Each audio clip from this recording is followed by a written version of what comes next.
एक भ्रष्ट पुलिस की कहानी, न्यू स्टोरी इन हिंदी। आज हमारी कहानियों के खजाने से हम पढ़ेंगे एक भ्रष्ट पुलिस वाले की बिल्कुल नई कहानी, जो पढ़ने में रोचक तो है ही, साथ ही हमें हमारे समाज और इसमें रहने वाले अधिकारी जो अपने पद का गलत फायदा उठाते हैं उनके बारे में दोबारा सोचने के लिए मजबूर कर देगी। तो आइए पढ़ते हैं कहानी। हेमा डरते हुए पुलिस स्टेशन में आई, तब उसके चेहरे पर डर का साया साफ दिख रहा था। डरे हुए मन से उसने दबे पांव आगे आने की हिम्मत की। आगे खुर्ची पर एक पुलिस को देखकर उसने राहत की सांस ली। कोई तो है जो भगवान जैसा अपने काम में मग्न होने वाला रक्षक उसे अपनी आंखों के सामने दिखा।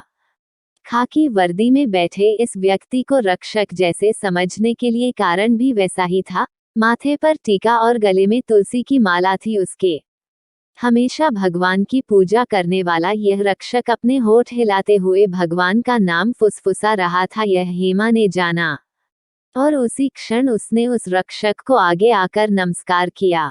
अपने हाथों का पेन साइड में रखकर खाकी वर्दी में उस रक्षक ने अंदर की तरफ उंगली दिखाई और बोला, अंदर एक बड़े सर बैठे हैं, चुलबुल शर्मा नाम है उनका।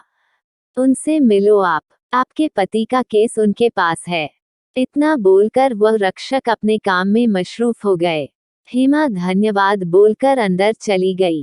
थोड़ी देर बाद चिल्लाने और रोने की आवाज बाहर बैठे पुलिस रक्षक के कान पर आई। उसने हाथ का काम छोड़ा और क्या हुआ ये देखने के लिए वह अंदर गया।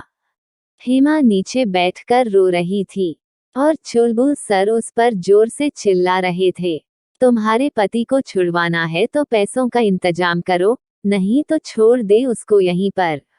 हमें उससे कोई लेना देना नहीं है। रिश्वत चाहिए थी इसलिए धमकी दे रहे थे चुलबुल सर। हेमा उन्हें बोल रही थी, साहेब मेरे पति की कोई भी गलती नहीं है, फंसाया गया है उन्हें। पर सर को कुछ फर्क नहीं पड़ा। उल्टा वो हेमा को खरी खोटी सुना रहे थे और ऊपर से धमका रहे थे। साहब मेरे पास इस मंगलसूत्र के अलावा कुछ भी नहीं है, मैं क्या करूं अकेली औरत। ऐसा बोलकर हेमा रोती रही। चुलबुल सर हेमा की तरफ देखते हुए चिल्लाकर बोले, पति पास नहीं है तो इस मंगलसूत्र का क्या फायदा, इसका अचार डालने वाली हो क्या। नहीं हो सकता पैसों का बंदोबस्त, तोला वह मंगलसूत्र मेरे पास। उसको बेचकर 4 पैसे तो आएंगे तेरे पति को छुड़ाने के लिए। गुनहगार है तेरा पति, क्या करेगी इस मंगलसूत्र को गले में लटकाकर। ऐसे बोलकर चुलबुल सर हेमा की तरफ बढ़ा। तभी हेमा ने गले में हाथ डालकर मंगलसूत्र निकाला और सर को देते हुए बोली, लो साहब यह मंगलसूत्र, आपकी बात भी सच है। पति ही पास नहीं है तो इस मंगलसूत्र को पास रखकर क्या करूं। पर मेरे पति को कुछ भी करके छोड़ दो, आपके पैर पड़ती हूं मैं। ऐसा बोलकर हेमा ने उसके मंगलसूत्र को सर के हाथों में दिया। भ्रष्ट हंसी लेकर सर उसकी तरफ देख रहा था।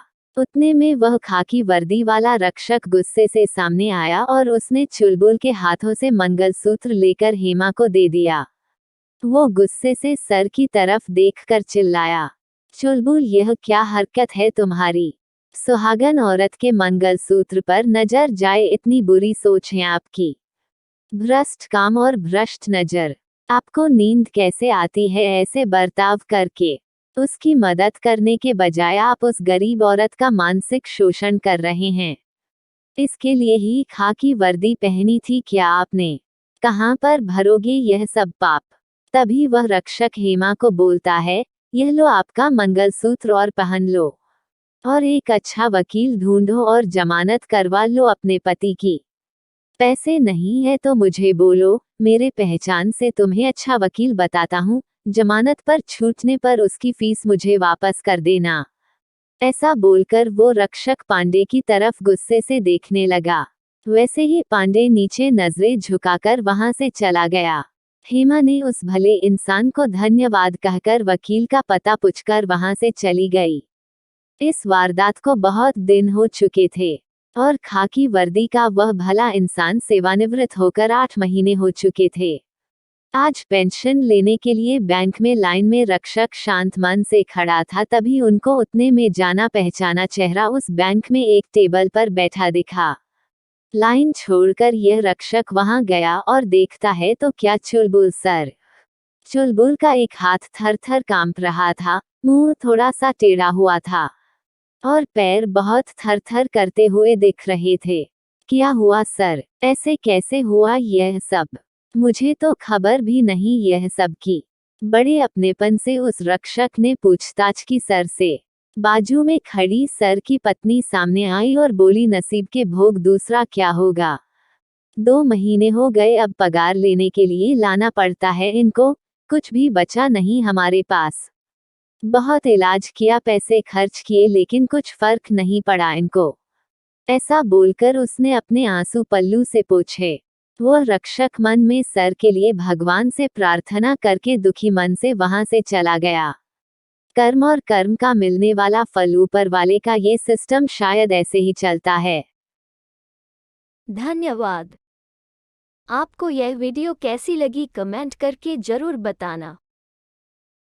Thanks for watching.